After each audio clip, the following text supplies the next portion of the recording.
supaya boleh lihat nota ni. Okay. This is the apa orang kata your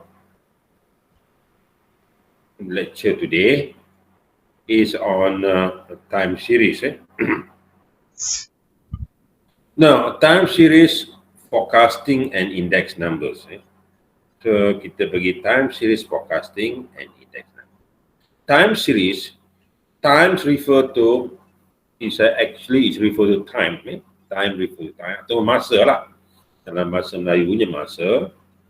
The series is refer to a data. Series refer to data. Okay. So that's why we say that time series. Series refer to data, time is refer to time.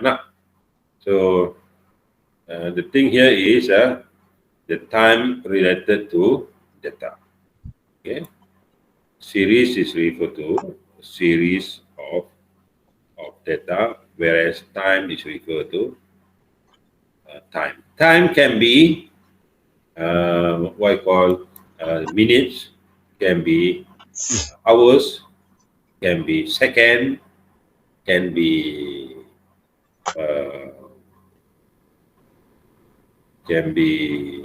day, can be weekly, yearly, and so on and so forth. So there's time. Series is series of data.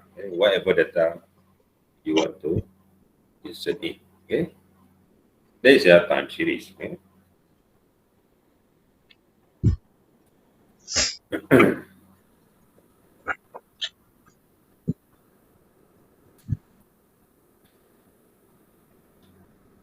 Okay, now the second part is the importance of time series. Why time series is important? Why is the importance of the importance of forecasting? The importance of forecasting chapter topics. So this chapter we cover the importance of forecasting. And the time series, inside the time series, there are component factors of the time series. So a time series itself consists of several components, several factors.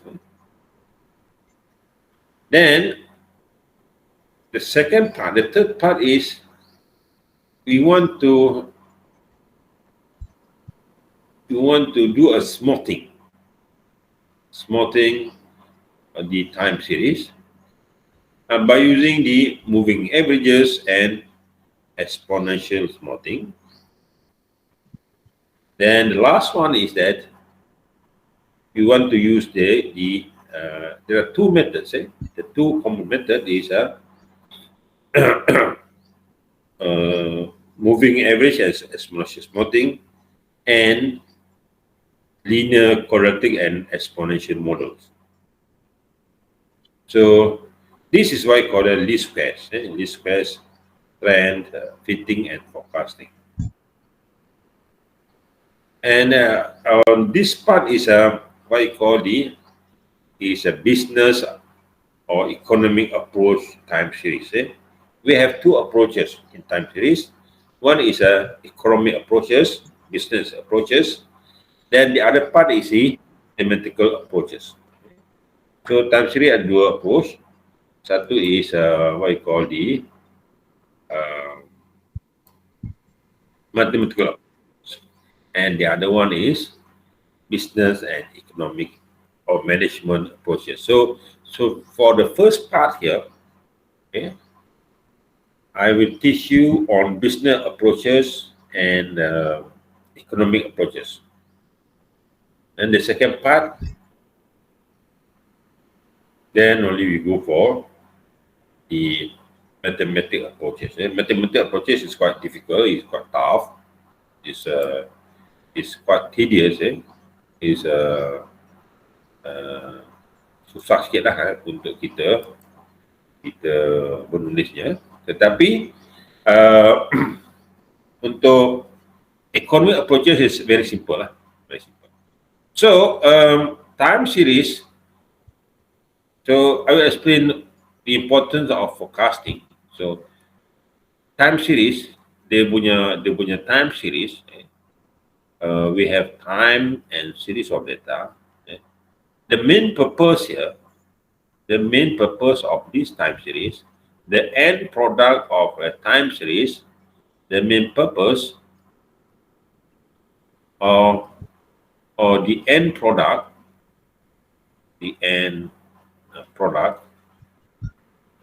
of time series is to do a forecasting. Okay? You want to do a forecasting. You just imagine, you have learned about regression, isn't it? Last time kita ada belajar regression. So regression, let's say what we have, the regression line is a y is equal to a plus by bx, isn't it? This is a regression. Y hat equal to a plus by bx. This is a regression. This is an example of regression. So regression. You have learned regression in what you call the stat application, regression. So in regression, y is equal to a. So let's say we have two set of data. A set A, we have y, and we have x and y. That's the relation. So let's say x is y is a dependent variable. So dependent variable.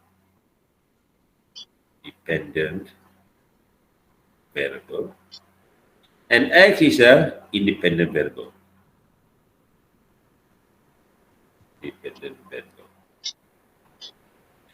So let's say x is a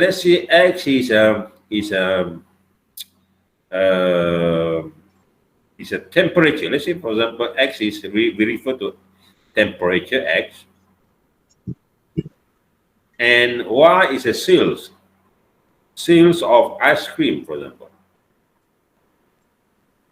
Sales of ice cream made by a certain company, or sales by ice cream made by Nestle, for example, because of Nestle is one of the largest company that produce ice cream.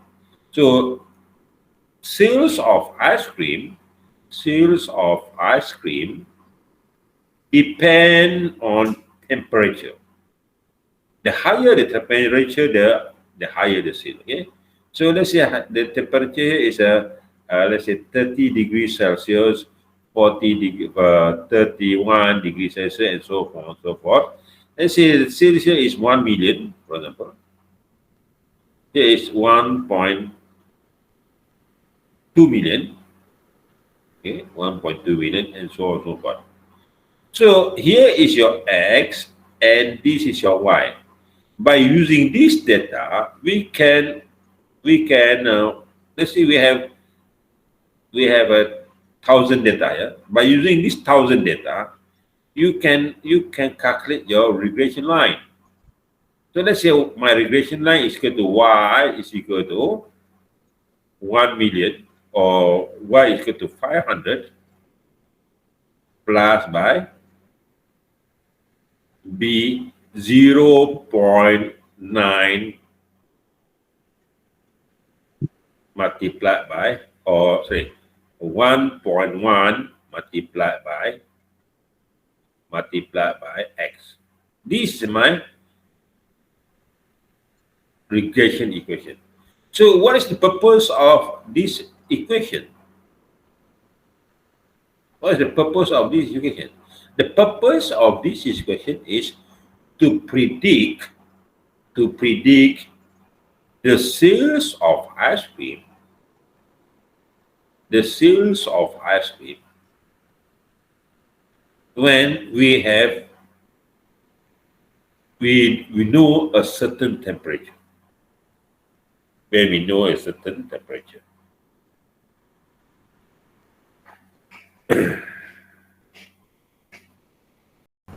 my temperature here. So, let's say I want to find what is the sales of ice cream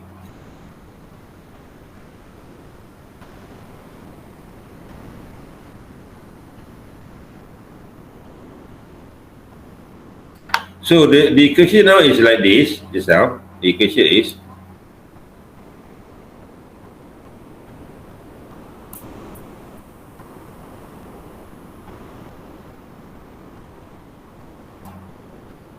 now let's say the equation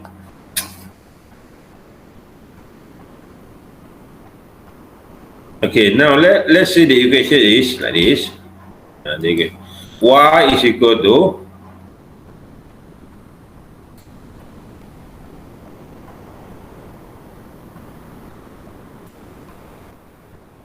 y is equal to 1,000 or 1 million. Okay, 1 million. Let's say this is 1 million. And just put 1 million. Okay.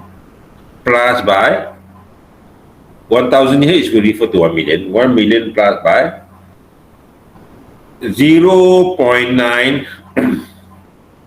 0.1.1 x. Okay, now I want to find what is the sales of ice cream when the x here is 30 20, let's say 20 let's say the temperature here is 35, for example, 35. So y hat here is equal to 1 million plus by 1.1 multiplied by 35. So you have 35 is 38.5. So you have 38.5 plus by 1 million.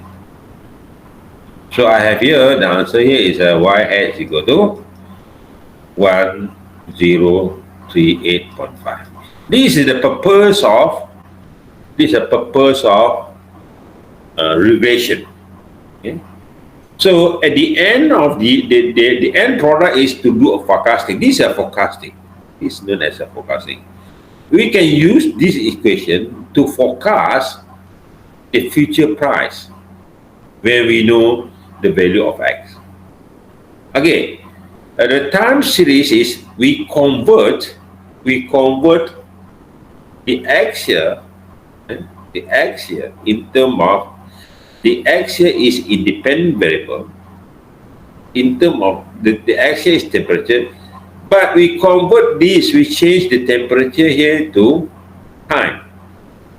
For instance, I have x here is day, Monday, Tuesday, Wednesday, Thursday, Friday, Saturday, and Sunday. And repeat again, Monday, Tuesday, and so on and so forth. This is time. And here is the sales of ice cream. So once we convert into time here, an independent variable, this data is known as a time series. Then we can use the same method to do a forecasting based on the time frame here. Okay, so based on time frame here. This is why I call the time series. Okay.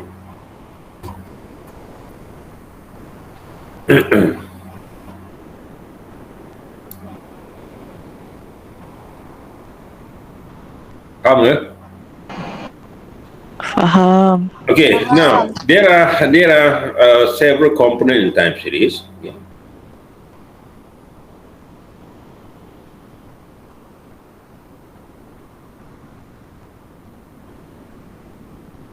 Okay, now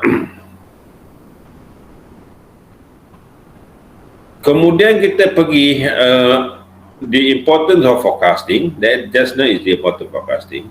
Now, kemudian kita pergi the component of time series. The component of time series, there are 4 components of time series. First one is the trend line. Trend. Just put as a T, trend. Then we have seasonal variation or seasonal index, seasonal variation or index. The third one is the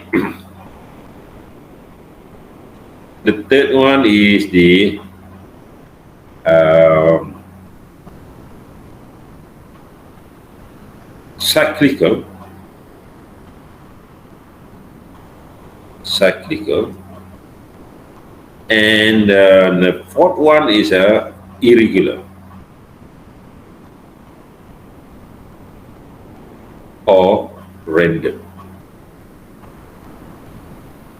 So there are 4 components of time series. 4 components of time series. Trend is a trend. Trend is a trend, or trend is a friend. So in share stock or share market, time series is quite important in share market or stock market. As people always say that trend is your friend. Trend is your friend because of the broker or the stock player. They are looking for the trend. So the trend is like this. You can either go for upward trend, upward trend. That is, this is let's say here is a time maybe daily time,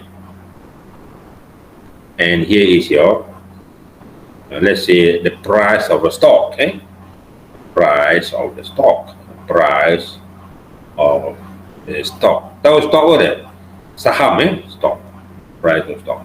Let's say price of saham, let's say saham Facebook, ataupun saham, katakan kita ada saham Tesla. Kita ada Facebook. Facebook is also listed in the stock market. Facebook in the US stock market. Facebook,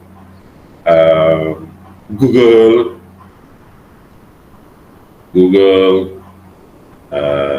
Tesla. Tesla is the company that produce electric car. Tesla. And then you have Amazon. Then you have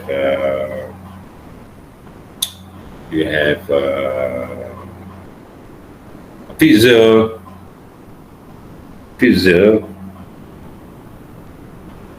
that produced the COVID vaccine, Pfizer, and so on. So there are hundred thousand of name of this stock market or the stock. This is considered stock. Stocks. Then you have the mother stock. These are stocks and mother stock. The main stock or mother stock. The main stock is a Dow Jones. You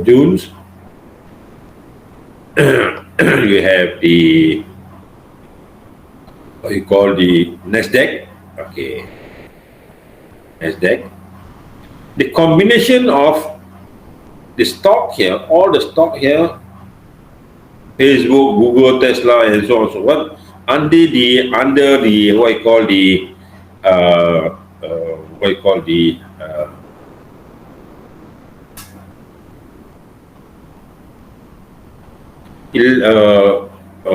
under the Nasdaq is Dow Jones is an old stock, and Dow Jones is an old stock. Under the technologies, under the technology stock, So, for example, Facebook, Google, Tesla, Amazon, Visa is under Nasdaq. The combination of all the stock here they put is under mother stock of Nasdaq. Nasdaq is a technology stock. Stock on technology. New technology. The new stock is under Nasdaq. Dow Jones is a bank, and the banking, petroleum, oil and gas, and so on and so forth. That was an old stock, Dow Jones. The new stock is technology stock is under Nasdaq. So in the stock market,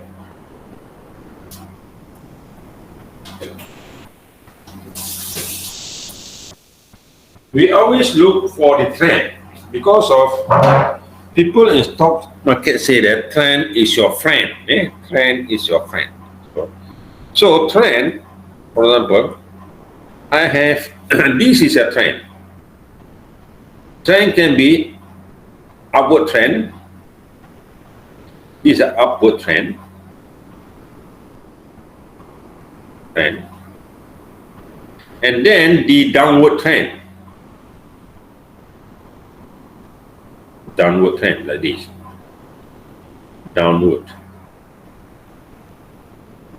trend. Downward trend. That's why people say trend is our friend.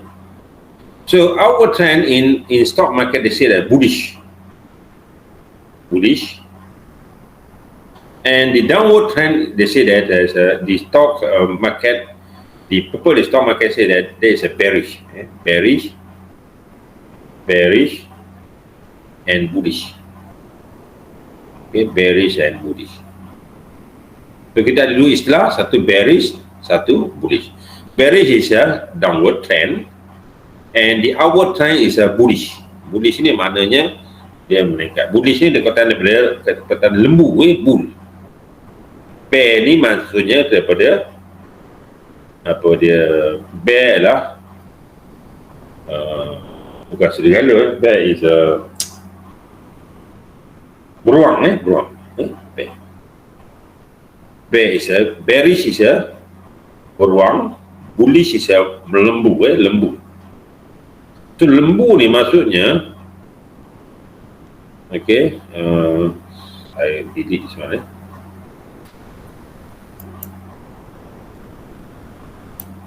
Lembu maksudnya ialah bullish maksud dia gini bullish maksudnya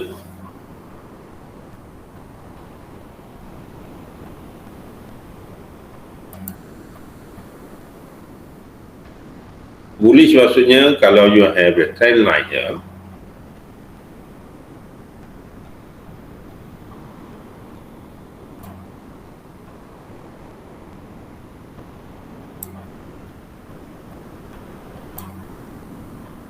you have macam ni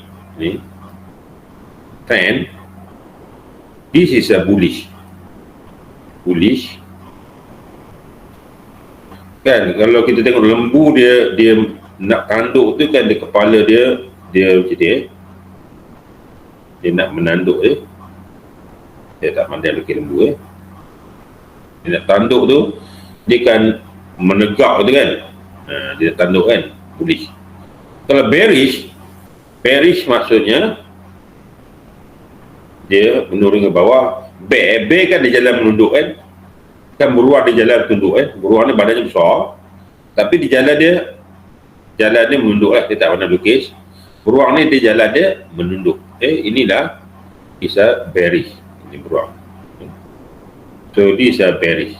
Beruang maksudnya jalannya membongkok tu maknanya bearish Bukanlah kata lembu kuat dia beruang sama-sama kuat tapi bullish ni maknanya dia akan menanduk tu, dia jalan mendongak itu ya bullish. Bearish ni maknanya beruang dia selalunya jalan menunduk. Kalau awak tengok beruang kan dia jalan dia tunduk itu sebab tu sebagai bearish bullish This is a upward trend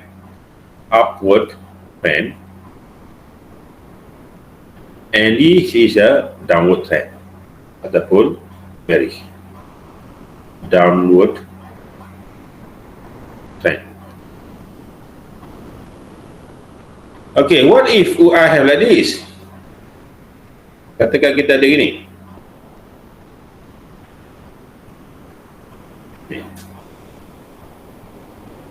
Ini apa dipanggilnya? Ini dipanggil sideway. Sideway. Ini trend juga. Ini trend. Panggil sideway. Dia turun naik ni panggilnya sideway atau choppy. Ini price of stock, price Tesla contohnya. And here is a time. Gantung ada masa. So sideway, bullish, uptrend, upward trend, and downward trend. Bullish and bearish. That is trend. That is the first component. Now the second component of the time series is the seasonal. Okay, the second component is seasonal.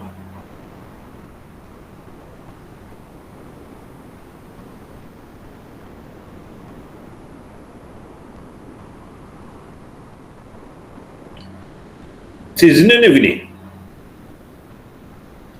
Seasonal macam ni. Okay, contohnya kita ada tadi I got the trend here. Ini trend ini trend.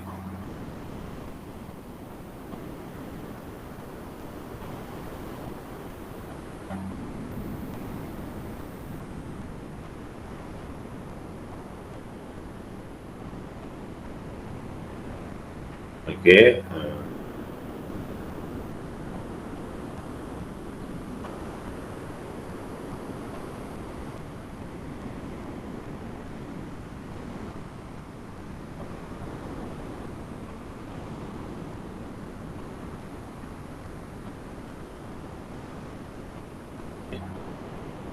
Yang ini kita tengok di sini lah, this is our trend, isn't it? The trend here is our trend. We have a trend here, and this part is known as a seasonal. Bermusim, season. Pergi, turun. First season, up, second season, and then turun. This is known as a seasonal. So you have trend and seasonal. Seasonal ni maknanya bermusim. Ada musim-musim tertentu, contohnya musim panas, harga permintaan sales of ice cream meningkat, dan dia akan menurun balik pada musim sejuk, meningkat balik pada musim panas, menurun balik pada musim sejuk. Begitu juga saham meningkat apabila keadaan ekonomi yang baik, banyak pelabur masuk, kemudian menurun kejap apabila pelabur-pelabur dah kurang masuk, meningkat balik apabila pelabur-pelabur masuk balik, menurun balik dan sebagainya. That is the seasonal. Seasonal maknanya bermusim. Ada musim-musim tertentu. Seasonal, bermusim. Season maksudnya bermusim. Bermusim. Musim ni kalau ada boleh imagine lah, ada perkataan musim lah. Musim ni macam kita lah. Kalau musim buah-buahan, masa tu banyaklah buah-buahan. Okay.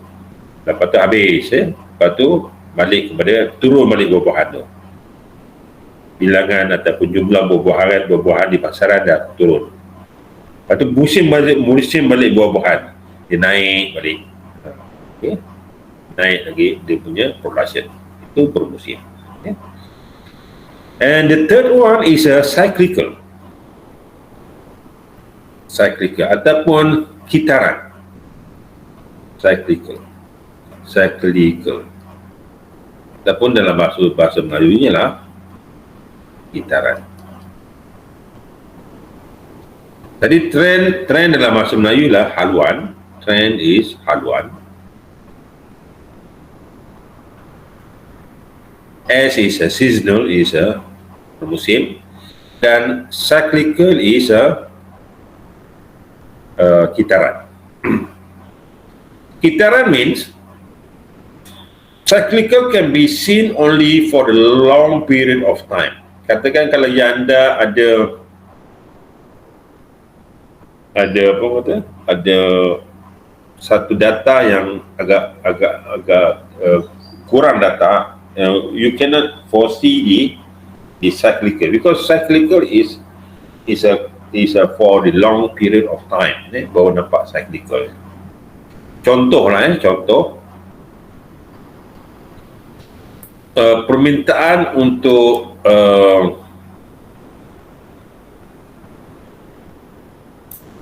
selalunya fashion ataupun permintaan untuk barang-barang di war weapon ataupun barang-barang untuk peperangan, dia bercyclical. So permintaan untuk barang-barang peperangan ni,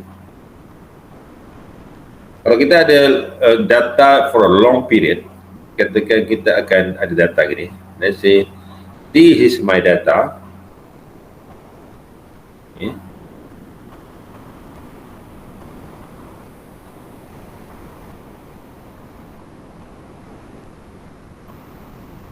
katakan gini, data saya ini apa yang out and down,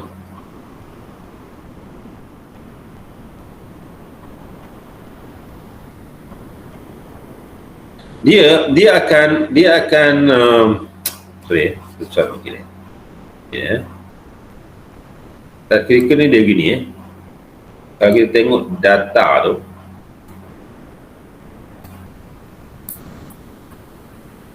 cakap macam mana, data tu dia gini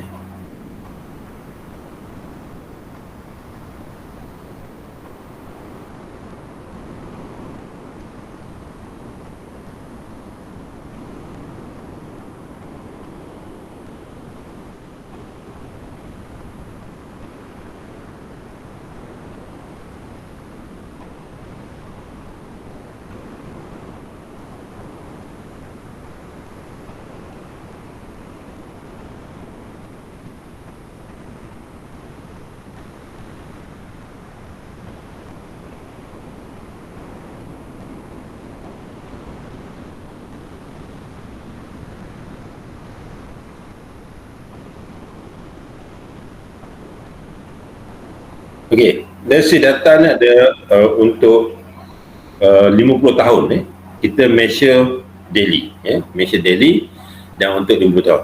Dan dalam ni anda akan nampak this is trend, upward trend, downward trend, upward trend, downward trend, upward trend. These are trend. Trend. Now inside the trend here is a cyclical, seasonal. Nampak tak seasonal ni? Ada turun naik, turun, up, down, and so on so forth. It's a seasonal. Inside here ada seasonal. Then if you look at the whole picture here, there is a cycle. One cycle goes up, goes down. This one cycle. Then the other cycle here. Cycle ni dia dalam bentuk data yang panjang, dia macam seasonal. Dia cyclical, dia berkitaran, dia berpusing balik. This is cycle, up cycle, satu cycle. Okay, this is one more cycle. Dan dia akan happen lagi macam ni. That is a cycle. Okay, so cyclical.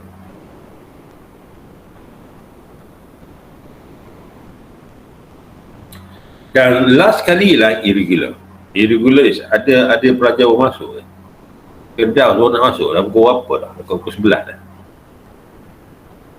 Okey. Kenapa lama sangat masuk Firdaus?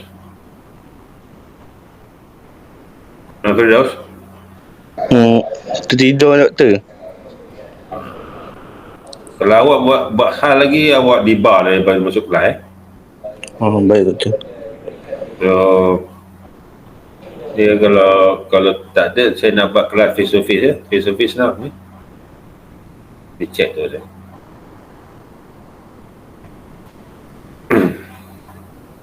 Now, okay, so there is a cyclical, cyclical,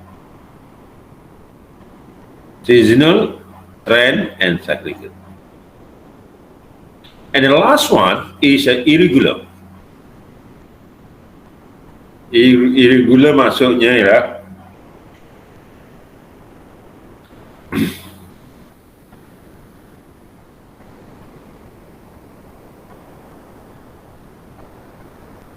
irregular ni maknanya perkara yang jarang-jarang irregular ni is jarang-jarang berlaku lah. Contoh lah, ambil contoh. Contohnya macam data peperangan tadi data peperangan.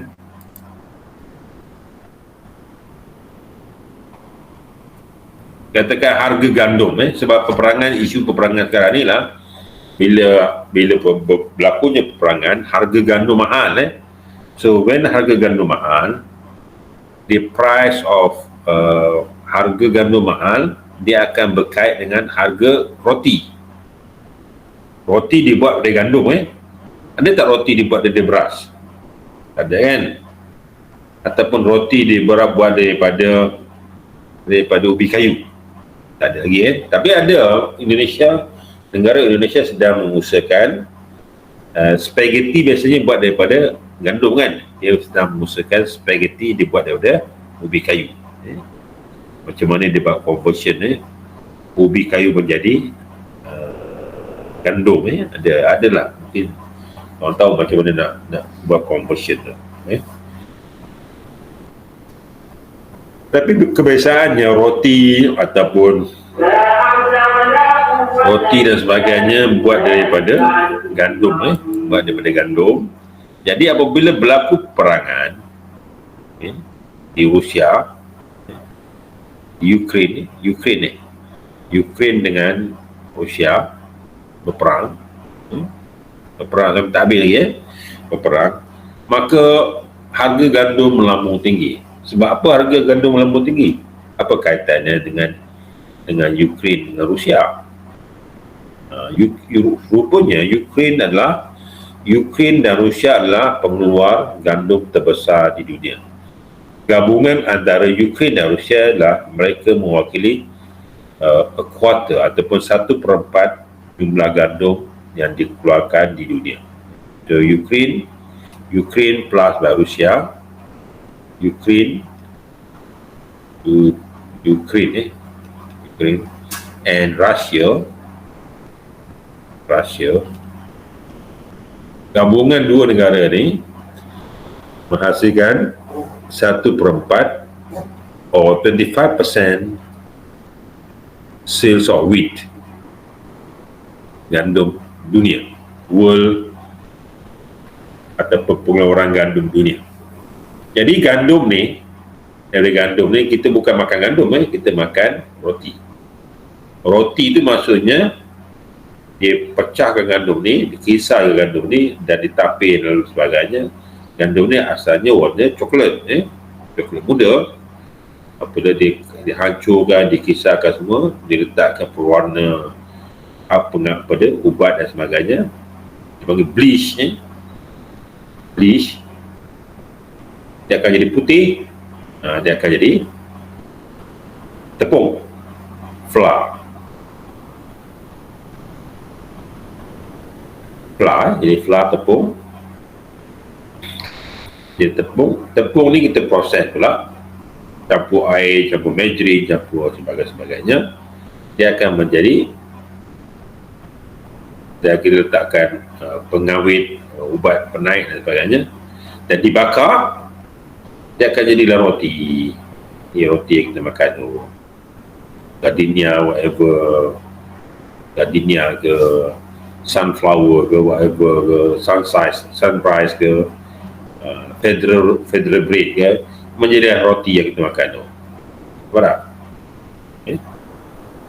Roti yang kita makan. Tapi sekarang ni orang tak makan roti dah, sebab budak-budak Muslim tak makan roti dah pagi kan. Tadinya orang makan roti sebelah pagi atau sebelah petang kan. Sekarang ni disebabkan puasa, permintaan roti menurun sedikit, bukan banyak, menurun sedikit sebab orang dah kurang, especially pelajar-pelajar Islam ataupun orang-orang Muslim dah kurang makan roti sebab mereka tak makan di sebelah pagi, kemudian makan pada waktu sahur. Dan orang jangan makan roti lah. Tapi maknanya sale tu ada lagi, tapi dia menurun sedikit disebabkan bulan puasa lah. Jadi apabila berlaku peperangan di antara Ukraine dan Rusia, pengeluaran gandum ni tidak dapat dilakukan sebab orang sibuk berperang. Ladang-ladang habis terbakar, terbakar semua ladang-ladang. So gandum tidak ada, jadi stok gandum berkurangan. Apabila stok bergandum berkurangan, dia punya peras meningkatlah. Barang tidak ada, peras meningkat, orang berebut siapa yang dapat menawarkan harga yang tinggi, mereka akan dapatlah barang tersebut. Sebab itu peras dia akan meningkat. Ataupun barangnya akan merunduk, kurang. Peras meningkat, barang kurang. Jadi kalau kita gambarkan dalam bentuk graf, contohnya ini, pengeluaran gandum, inilah pengeluaran gandum, sentiasa meningkat.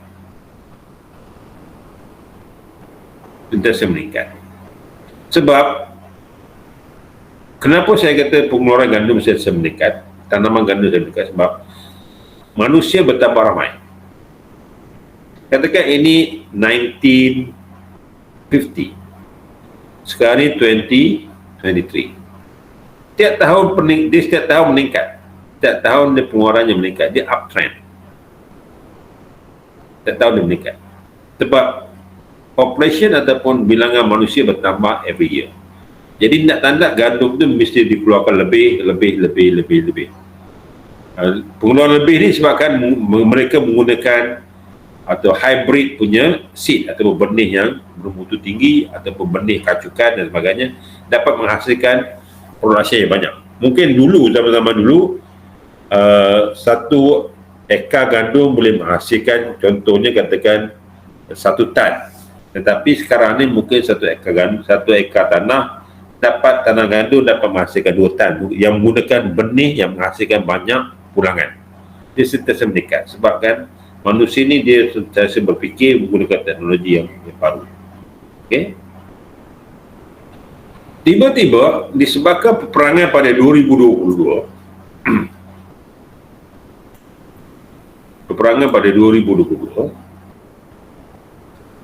ni gandum meningkat. Peperangan pada 2022, pengeluaran gandum merosot gini, menjunam gitu.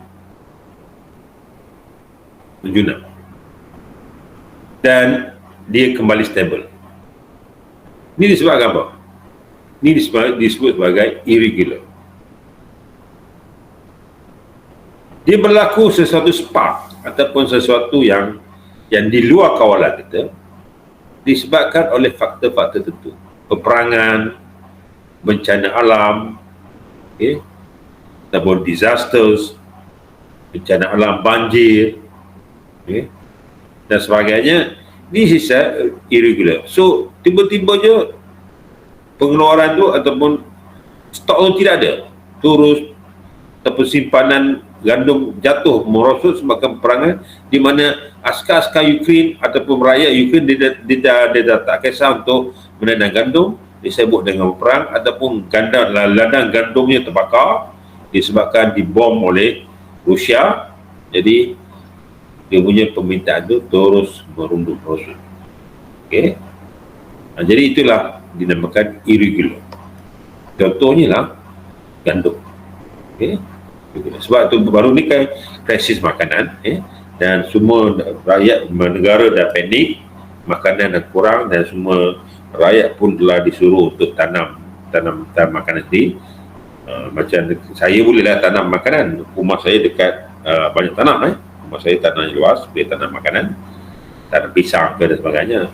Tapi padi tak ada tanam lah. Mana boleh tanam padi? Padi susah lah tanam, kena air banyak dan sebagainya, kos tinggi lah. Padi ni nak tanam di kawasan-kawasan yang berair. Kawasan Tanjung Malim ni bukanlah kawasan berair, kecuali awak empangkan air longkang semua masuk ke dalam satu kawasan dan di situ letakkan tanamkan padi. Itu nak praktikal lah. Padi ni tidak praktikal lah, tak ada gitu. So tanam jagung dan sebagainya. So itu serana kerajaan. Tapi it's a funny solution lah. The solution is that you have to come up with the hybrid punya benih lah. So hybrid punya benih bermaksudnya kita tanam dia dapat menghasilkan peluangan yang besar. That is hybrid. Jangan suruh rakyat tanam lah. Ladang tanam, pengusaha tanam, tapi menggunakan benih yang orang kata hybrid, yang dapat menghasilkan peluangan yang besar. Jadi saintis have to think lah macam mana nak menghasilkan benih-benih hybrid. Kalau suruh rakyat tanam sayuran, rakyat pun nak kerja juga. Mana ada masa nak tanam. Satu nak kerja dan sebagainya. Kalau tak ada tanah, ada defect nak tanam dalam mana? Takkan nak tanam dalam pasu. Berapa banyak boleh makannya dalam pasu? Sikit saya dapat. Dia kena ada ladang. Ladang luas, tanam. Cili boleh lah tanam dalam pasu. Tapi nak tunggu cili tu menghasilkan buah, kadang-kadang mengambil masa 4-5 bulan.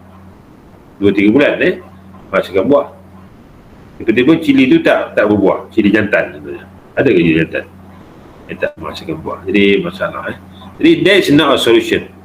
Ada masalah suruh rakyat tanam is not a solution. It's a short term solution. Tapi you have to think about the long term solution. You have to produce hybrid punya seed ataupun benih-benih yang bermutu tinggi dan dapat menghasilkan pulangan yang lebih. Bila banyak barang, kena fikir pula macam mana nak stokkan barang tu. Kalau kita telah menghasilkan banyak beras, kita perlu fikir macam mana nak menyimpan beras tersebut supaya tidak rosak disebabkan oleh fungus ke, rosak disebabkan oleh bakteria ke dan sebagainya, ataupun rosak disebabkan oleh haiwan, tikus dan sebagainya. Kita kena fikir tu. Ada semua kena fikir untuk menyelesaikan masalah. Dan ini memerlukan saintis untuk memikirkan perkara-perkara ini. That is irregular. Takkan ni faham ke? Faham. Faham. So, kita rehat sekejap 5 minit. Sekejap lagi kita sambung balik. Baik? Boleh, doktor. Boleh, doktor. Saya nak cakap lama saya kata kau ni. Saya kata, anda boleh baca lah daripada ni. Yang petang. Tapi saya dah bagi tahu lah pada. Okay, now. We have several parts in doing a forecasting. Kita ada hot winters method for trend fitting and forecasting, auto-regressive models, and then we have an index. We have hot winters method for trend fitting, then auto-regressive model. So kita tengok model-model dia. Dia beri contoh sini. The importance of forecasting. Governments need to forecast unemployment. Jadi maknanya kerajaan perlu menganggarkan ataupun membuat ramalan tentang kadar pengangguran. Interest rate, expected revenues from the income tax to formulate policy. So apabila kita nak menghasilkan sesuatu polisi yang bagus, so kita kenalah melihat tentang orang-orang yang tidak bekerja. Bila orang-orang yang tidak bekerja, makanya negara tersebut akan mengalami kekurangan dana ataupun hasilnya kurang. Fokus pada pengangguran. Bila pengangguran banyak, maka produktiviti negara tersebut berkurangan. Kita perlu melihat kadar faedah, dan daripada itu kita juga boleh dapat tengok juga pendapatan, jangkaan pendapatan. Dan jika ramai orang bekerja, maka income tax akan naik, hasil daripada cukai akan bertambah, dan inilah puncanya ataupun cara-caranya apabila kita nak membuatkan sesuatu polisi. So to formulate the policy, we need to know, we need to forecast di amal implement dan sebagainya. Dan juga kalau anda menjadi seorang pengarah ataupun eksekutif pemasaran ataupun eksekutif kewangan, anda perlu do a forecasting. Forecasting yang maknanya kita membuat ramalan. Kita tak tahu apa yang, tak tahu data tu tak jadi lagi. Contohnya kita nak ramalkan apakah yang berlaku pada minggu depan. Berapakah harga minyak pada minggu depan?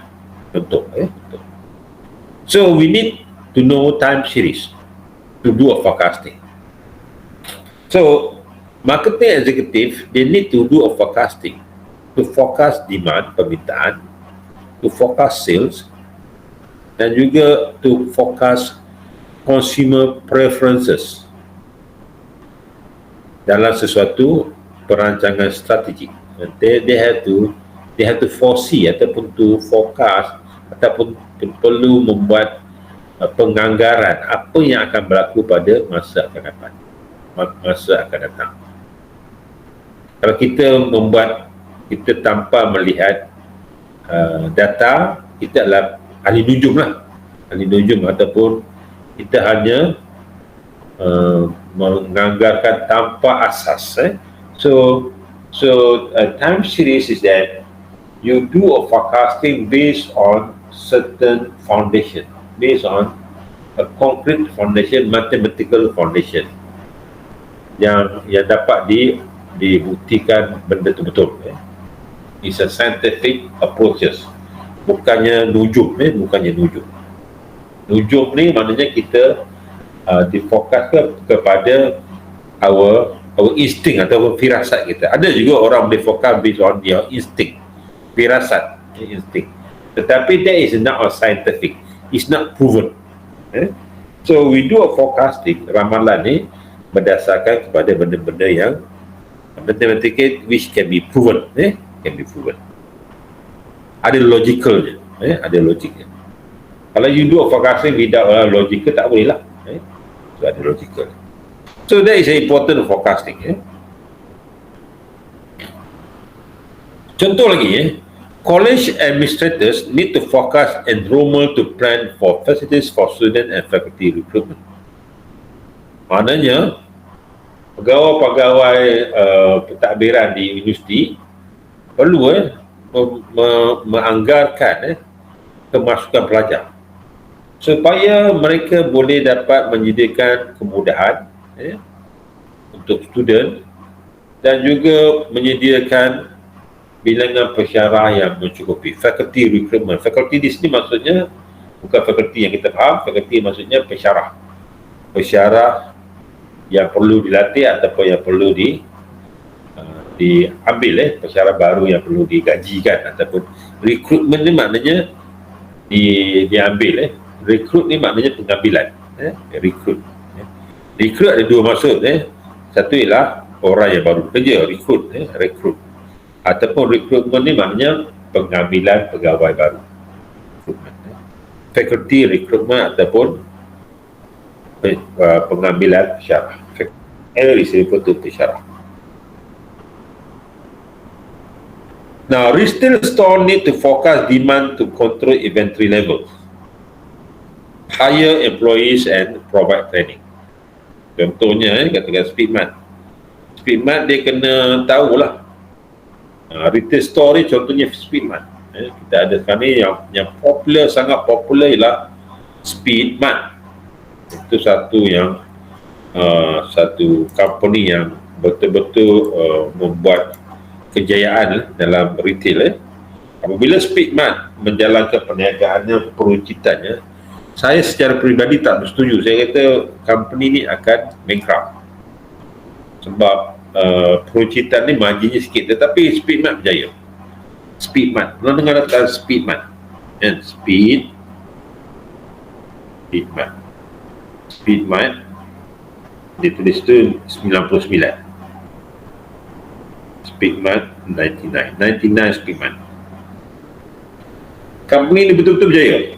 Betul-betul berjaya. Sebab dia ni betul-betul berjaya sebab apa? Sebab setiap kawasan perumahan ada Speedmart. Jadi konsepnya dia bukan macam supermarket. Supermarket dia ambil satu kawasan yang besar, semua situ. Tapi Speedmart ni dia pergi ke kawasan-kawasan yang kecil. Dia smart. Dia pergi ke kawasan-kawasan perumahan. Dia buat satu kedai. Okay. Ada di kawasan perumahan lagi dia buat satu kedai. Kalau anda pergi Speedmart di Taman 1 dan anda pergi Speedmart di Taman 2, ditanya mana contohnya, apa yang ada di Speedmart di Taman 1 juga ada di Taman 2 Speedmart 99 Speedmart. Apa yang tidak ada di Taman 1 tidak ada juga di Taman 2. Maknanya mereka ni sama,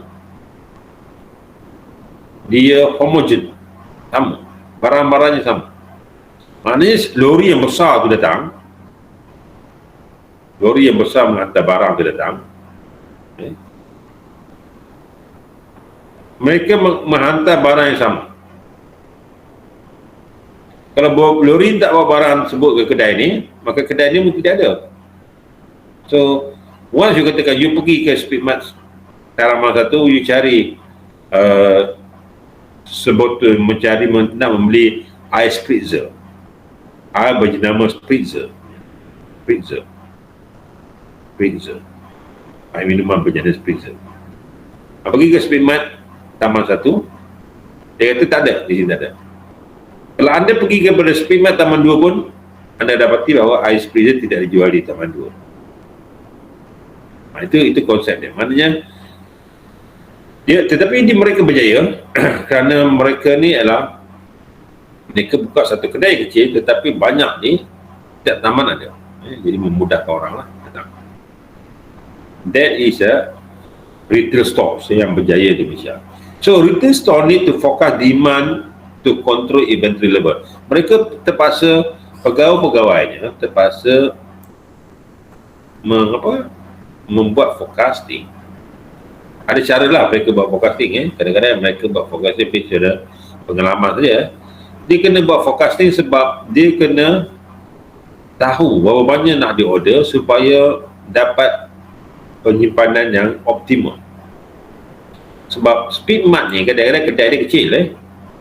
Kedai dia kecil, dia dua kedai, dua pintu,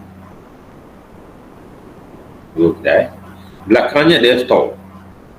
Store ni kuasanya terhad. Kalau dia tak pandai mengawal inventory ni maknanya dia punya aset atau barang-barangan yang disimpannya, store ni akan penuh lah. Jadi dia kena kawal dengan optimum. Contohnya dia katakan barang ni boleh habis, susu boleh habis, satu hari boleh habis 5 protein. Dia akan simpan stok 5 protein saja untuk cover besok. Sebab lori akan datang ataupun lori yang memunggah barang-barang, yang hantar barang-barang akan datang setiap hari. So dia hanya stokkan 5 protein saja supaya sebelum lori itu dah sampai, dia boleh jual, letak dekat shelf 5 protein, hanya stok 5 protein. Dia tak ada lebih. Kalau dia lebih stok, maknanya dia akan makan ruang orang lain. Itu caranya. So that's why kita perlu membuat forecast yang betul to control the inventory level.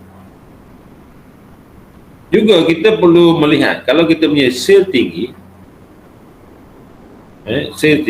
maknanya barang pun masuk kena banyak dan memerlukan ramai pekerja lah. So kita kena do a forecasting. Adakah perlu menggajikan pekerja baru disebabkan oleh permintaan yang tinggi. Lepas menggajikan orang, adakah perlu kita membuat provide training. So this is a process yang berkait dengan this is a structural. The process is so structural,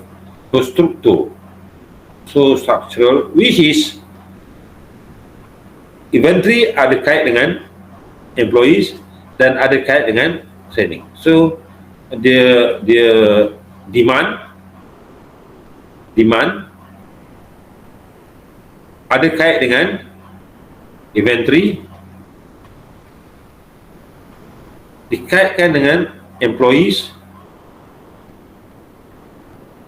and dikaitkan dengan training. Very structured. Dia bila anda silap tak fokus betul, benda ni akan hancur prosesnya. So that's the important for time series, forecasting in time series. Kalau tidak fokus betul, dia akan mengacau sistem di mana kita tak tahu demand kita apa. Kalau kita tak tahu demand, kita tahu macam inventory kita apa. Lepas tu kita tahu macam mana nak employees, nak hire employees, dan kita tak tahu macam mana apakah perlu kita buatkan latihan. That is important of forecasting. So forecasting is important in time series. Forecasting start with time series. Dia punya hierarchy ni. So you have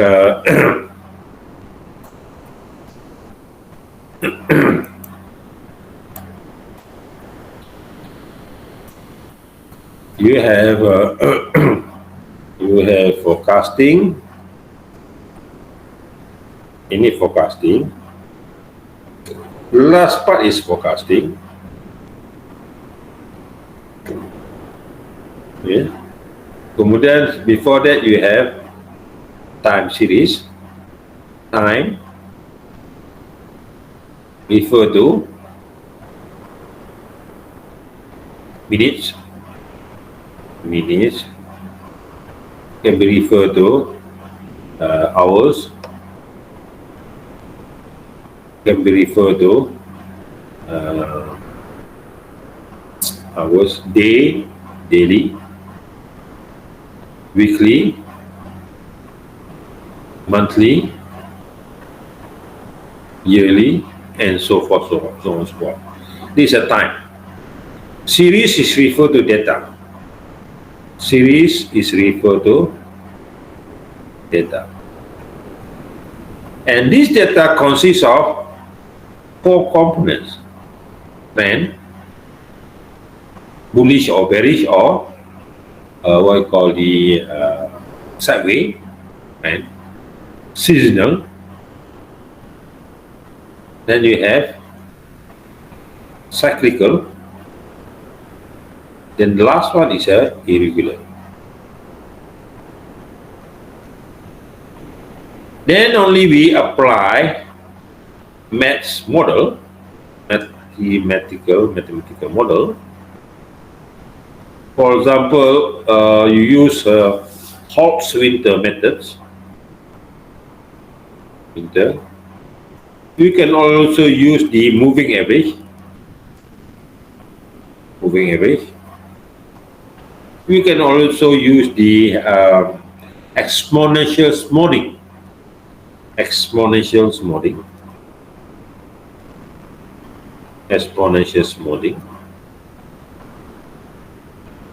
And you can also use the moving average, special smoothing, and then the other one is the Holt-Winter moving average. Auto regression model. Holt-Winter's moving average, exponential smoothing, the auto regression model to do a forecasting. And our final product here is a forecasting. We want to do a forecasting. Kita mulakan dengan time, series of data. Dia ada class. And we embed the method here. This is the method. The method is that we use the mathematical models. Example, these are a few examples. There are a lot more models. Holt-Winter model, moving average, exponential smoothing, auto regression, seasonal regression. So many models here. So then the main purpose here is to do a forecasting. Once you get the mathematical model, then you can do a forecasting. Okay, that is a time series. Okay.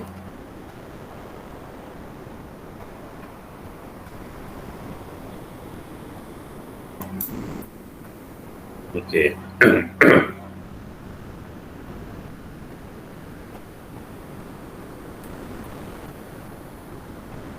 Okay.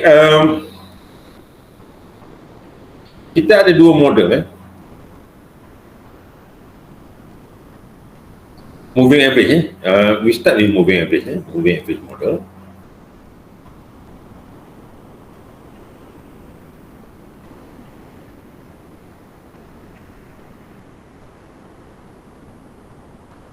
Moving average method. Time series model consists of two. This we go for. This is what we call business approaches. Business and economics approaches. Business and econometrics.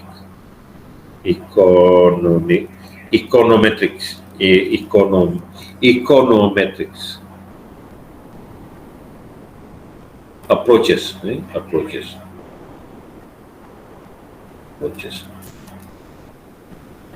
Econometrics approaches. Business and econometric approaches. So time series, they divide into two parts, two models. One is a multiplicative model, and the other one is additive model. Multiplicative and additive. So additive, and the other one is a multiplicative. Multiplicative from the word of multiple, multiply. Additive means from addition. Kalau multiplicative model, we presume that y, the data y, data is equal to y, the time series data is equal to, data consists of trend, seasonal, cyclical, and irregular. Because of multiplicative, we just multiply here, multiply this one, and multiply this one. And this is referred to multiplicative model.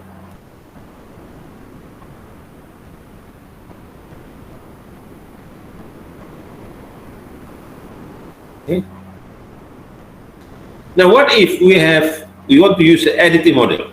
Additive model is referred to y is equal to the time series data must consist of trend, seasonal, cyclical, and irregular.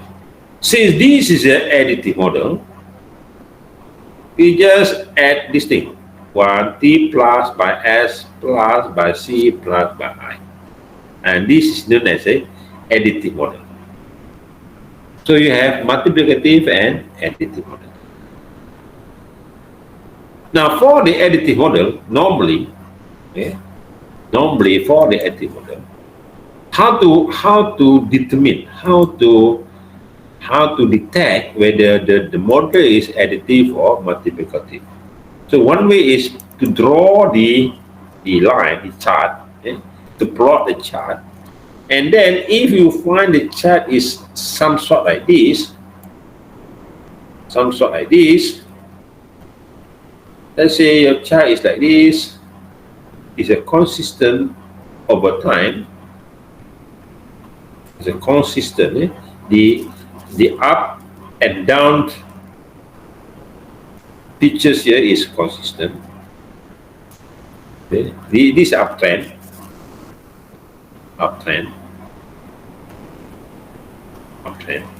or maybe the data is like this, is a consistent up and down.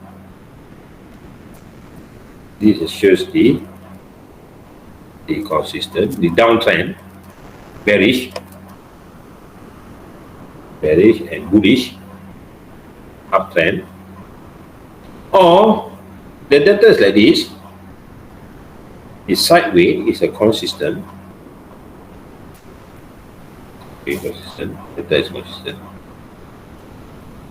So this is referred to additive model. Additive model.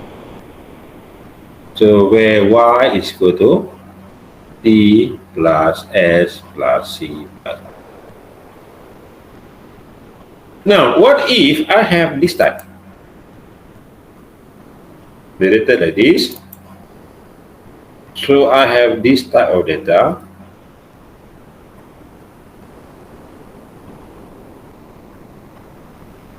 We start with a small here, and it grows like this, and it grows like this. You can see the trend here like this, up here. And this is referred to multiplicative model. Multiplicative.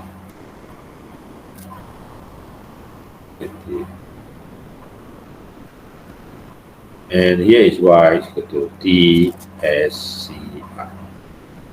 Or maybe like this. Start with this one. It grows bigger and bigger and bigger and bigger and bigger. This is what I call the y is equal to T S C multiply. This is multiplicative. You can, once you draw the curve, you can determine what type of model, whether additive or multiplicative model. So how to draw a curve? You can use maybe Excel, and you just plug in the data, or you can use SPS to draw a curve, to draw a time series diagram or time series chart. Okay. That is how we draw a time series chart. Once you have the data, you can draw a time series chart, and then from there, you can decide which model to be used under the business and econometric approaches. There are two models, multiplicative model and additive model.